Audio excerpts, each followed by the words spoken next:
दोस्तों ये इमेज आज के टाइम पे इंटरनेट पे काफी ज्यादा वायरल है। इसमें आप देख सकते हैं कि भारत के जो विदेश मंत्री एस जयशंकर साहब हैं, इनके द्वारा पाकिस्तान की जो एससीओ में जो वहां पर मीटिंग हो रही है, एससीओ का जो सम्मेलन हो रहा है, उसमें भाग लेने के लिए इनके द्वारा पाकिस्तान का दौरा करा गया है। अब बात यहां पर यह आती है कि किस तरह से चाइना नाराज है इस चीज को लेकर कि भारत के प्रधानमंत्री ने इस मीटिंग में क्यों हिस्सा नहीं लिया।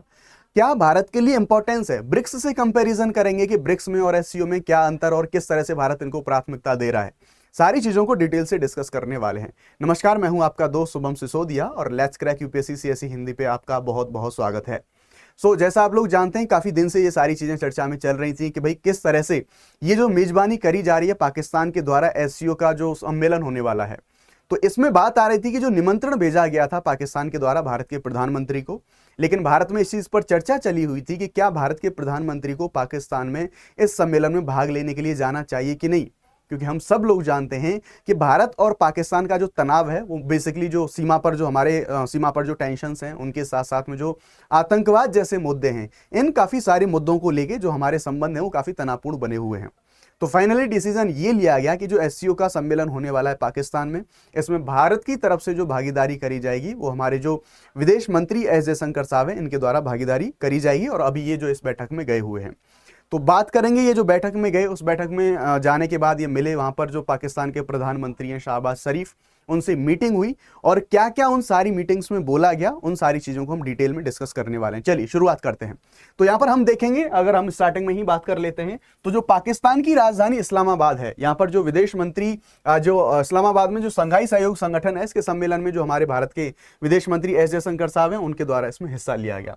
लगभग एक दशक के बाद विदेश मंत्री एस जयशंकर ने पाकिस्तान की यात्रा करी है। ये 9 सालों में किसी विदेश मंत्री की पाकिस्तान की यात्रा है, इस चीज को ध्यान रखेंगे। यानी कि भारत के किसी फॉरेन मिनिस्टर ने इतने ज्यादा लंबे अंतराल के बाद पाकिस्तान की यात्रा करी गई है। अगर इनसे पहले की हम बात करें तो इनसे पहले जो सुषमा स्वराज भारत की विदेश मंत्री थी, उनके द्वारा पाकिस्तान का दौरा करा गया था। ये चीज ध्यान रखने वाली है। अगर एस जयशंकर साहब के बारे में बात करें तो इन्होंने पाकिस्तान के प्रधानमंत्री शाहबाज शरीफ थे, वो आधिकारिक एक ऑफिशियल जो है डिनर हुआ है।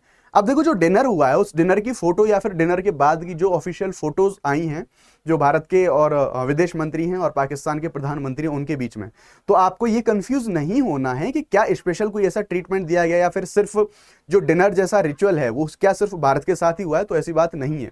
दरअसल इस डिनर के बारे में बात करें तो ये इमेज आप यहां पर देख सकते हैं। ये इमेज काफी ज्यादा वायरल हो रही थी, तो मैं आपकी क्लैरिटी के लिए बता दूं कि ये जो जितने भी एससीओ के सदस्य राष्ट्र हैं, जितने भी सारे देश हैं, उन सभी देशों के साथ में ये डिनर हुआ और उसके बाद जो है इनकी मुलाकात जो भारत के जो जयशंकर साहब है हमारे विदेश मंत्री और पाकिस्तान के जो प्रधानमंत्री हैं शाहबाज शरीफ, इनकी ये मुलाकात हुई है।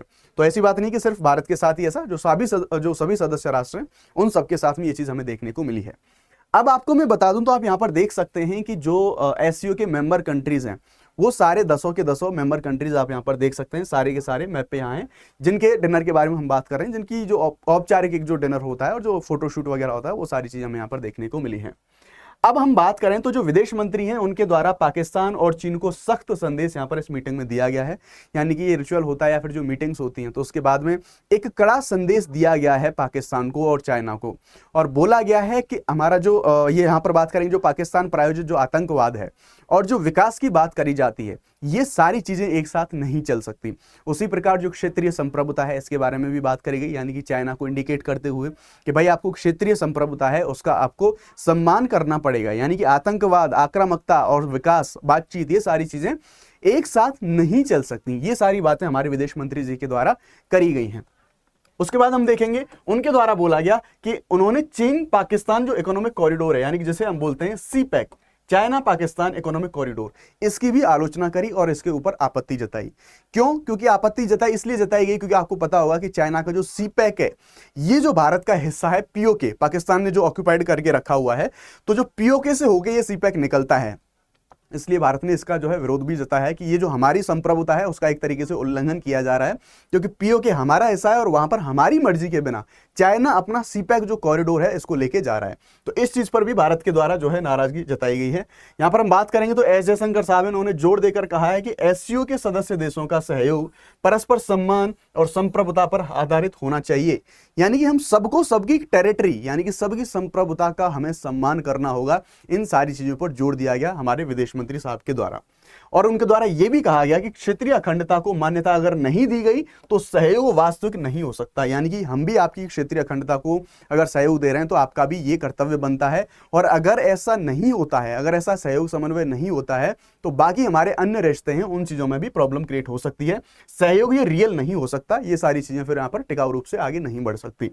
उसके बाद जयशंकर ने आतंकवाद, अलगाववाद और अतिवाद, इन सारी चीजों को खत्म करने की प्राथमिकता पर जोर दिया कि ये जो सारी चीजें अभी वैश्विक परिदृश्य में चल रही हैं, इन सभी चीजों को खत्म करने की, इनको नियंत्रित करने की आवश्यकता है, इस पर इनके द्वारा जोर दिया गया। उसके बाद जयशंकर ने यह भी कहा कि जब तक आतंकवाद और उग्रवाद जैसी ये गतिविधियां जारी रहेंगी तब तक व्यापार और ऊर्जा प्रवाह में बाधा उत्पन्न होती रहेगी। ये चीज इनके द्वारा बोली गई। ये सारे स्टेटमेंट हैं, यानी कड़ा जो संदेश है एक चाइना को और पाकिस्तान को, ये दिया गया भारत के जो विदेश मंत्री एस जयशंकर साहब हैं इनके द्वारा। अब हम देख लेते हैं जो एससीओ का जो सम्मेलन हो रहा है, ये एससीओ जो हमारा संघाई सहयोग संगठन है, भारत के लिए इसकी इंपॉर्टेंस क्या है। तो जैसा मैंने स्टार्टिंग में बताया कि ये चर्चा चल रही थी कि क्या भारत को हिस्सा भी लेना चाहिए कि नहीं इस सम्मेलन में, तो लेटर ऑन ये चीज निकल के आती है कि भाई सिर्फ अगर पाकिस्तान भी है उस जो एससीओ है उसमें, और इस बार वही मेजबानी कर रहा है, तो फाइनल ये निकल के आता है कि भाई सिर्फ पाकिस्तान के चक्कर में जो अन्य सारे सदस्य देश हैं उनके साथ हमारे जो बायलैटरल रिलेशंस हैं, उन द्विपक्षीय संबंधों को कंप्रोमाइज नहीं किया जा सकता। ये चीज यहां पर सामने निकल के आती है। तो यानी कि जो एससीओ में अन्य सदस्य देश हैं उनके साथ भी जो संबंधों को रिवाइव करने के लिए, उन सारी चीजों को और गति प्रदान करने के लिए इस बैठक में हिस्सा लेना जरूरी था। क्यों, उसके पीछे के कुछ रीजन है, इनको हम जान लेते हैं। अब हम बात करें तो एससीओ के अंदर ही एक जो सिस्टम है, एक स्ट्रक्चर है RATS, इसको बोलते हैं हम रीजनल एंटी टेररिस्ट स्ट्रक्चर। तो इसकी इंपॉर्टेंस हम भारत के लिए इसलिए भी देख सकते हैं कि ये दरअसल भारत के लिए जो आतंकवाद है, पाकिस्तान में प्रायोजित जो आतंकवाद है, उसको कंट्रोल करने के लिए, उसको कम करने के लिए ये एक जो है अच्छा जो तरीका, एक अच्छा माध्यम हमें यहाँ पर देखने को मिल सकता है। उसके बाद हम बात करेंगे मध्य एशिया में जो ऊर्जा सुरक्षा। हम जानते हैं एससीओ में जितने भी हमारे मेंबर कंट्रीज हैं, सभी मेंबर कंट्रीज में यहाँ पर जो नेचुरल जो साधन है, प्राकृतिक गैस के बारे में बात करें, यूरेनियम की बात करें, तो यहाँ पर इनके बड़े भंडार हमें देखने को मिलते हैं। तो ये इसलिए इंपॉर्टेंट हो जाता है इंडिया के लिए। आर्थिक और व्यापार भागीदारी के बारे में बात करेंगे तो इसके भी अवसर हमें मिलते हैं अगर इन्हीं सब ये जो सारे कंट्रीज हैं इनसे हमारे अच्छे रिलेशंस होते हैं। तो भारत के द्वारा जो कनेक्ट सेंट्रल एशिया ये नीति है, इसके तहत एससीओ को एक कूटनीतिक मंच के रूप में भी यूज किया जा सकता है, और उसके साथ साथ जो रणनीतिक सहयोग और संतुलन की बात भी करी जाती है भारत के द्वारा।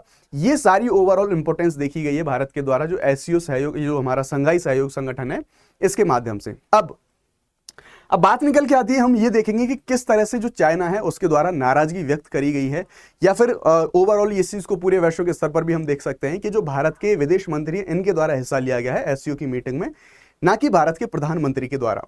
तो चाइना इस चीज पर यह बोल रहा है कि भाई भारत जो है वो एससीओ की इंपॉर्टेंस है उसको कमतर करके आंक रहा है, क्योंकि ये बेसिकली राष्ट्र प्रमुखों का सम्मेलन था। तो भारत के जो प्रधानमंत्री हैं उन प्रधानमंत्री को इसमें हिस्सा लेना चाहिए था, ना कि विदेश मंत्री को भेजना चाहिए था। तो ये चीज हमें एक यहाँ पर देखने को मिलती है चाइना के द्वारा। अब भारत के लिए भी ये चीज देखने वाली बात है कि भारत के लिए अगर इन सारी इंपॉर्टेंस को देख लें तो इससे ज्यादा जरूरी है भारत के लिए ब्रिक्स। ध्यान रखेंगे ब्रिक्स ज्यादा इंपॉर्टेंट है एससीओ से ज्यादा, बिकॉज यहां पर जो सिस्टम है, जो ब्रिक्स में एक तो पाकिस्तान नहीं है, और जो ब्रिक्स में सदस्यता का जो सिस्टम है ये है कि अगर पाकिस्तान को नहीं आने देना, यानी कि किसी भी नए सदस्य को लेके आना है ब्रिक्स के अंतर्गत, तो सभी सदस्यों की रजामंदी उसमें होनी चाहिए। तो इस तरह अगर भारत एग्री नहीं होता है तो यहां पर पाकिस्तान को एंट्री नहीं मिल सकती है, इसलिए ब्रिक्स ज्यादा इंपॉर्टेंट हो जाता है भारत के लिए इन सारी चीजों के माध्यम से। तो अब आपके लिए एक इंपॉर्टेंट लास्ट में एक इंफॉर्मेशन है, अगर आप यूपीएससी सीएससी 2025 या 26 का एग्जाम दे रहे हैं तो आपके लिए ये जो इंफॉर्मेशन है बहुत ज्यादा इंपॉर्टेंट हो सकती है। यूपीएससी का जो प्लस सब्सक्रिप्शन है ये आपको जस्ट अवेल कर सकते हैं 24,999 में, और जस्ट आप इसको बस एक काम करना है, आपको ये सिर्फ कोड यूज करना होगा, एंड दिस कोड इज शुभ50। This is my code. जैसे ही आप ये कोड अप्लाई करते हैं आपको जो मैक्सिमम डिस्काउंट है ये आप इसको अवेल कर सकते हैं।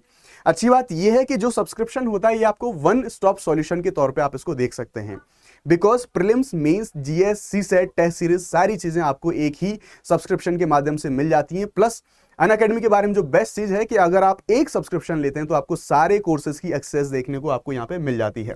ठीक है, सारे जो है एक्सेस मिलेगी आपको, 1-to-1 मेंटर और ये सारी चीजें, यानी कि पीडीएफ और जो पीपीटी, इन सारी चीजों भी आपको देखने को मिल जाएंगी, आप यहाँ पे देख सकते हैं। अगर आप इसमें इंटरेस्टेड हैं तो आप दिए गए नंबर पर 858585 ये नंबर है, आप इस पर कॉन्टैक्ट करके सारी जानकारी हासिल कर सकते हैं। तो ये था हमारा पूरा सेशन। आई होप आपको जो सारी चीजें पसंद आई होंगी। अगर आपको वीडियो अच्छा लगा है तो प्लीज वीडियो को लाइक और चैनल को सब्सक्राइब जरूर करें। Thank you very much. Jai Hind, bye bye, let's crack it.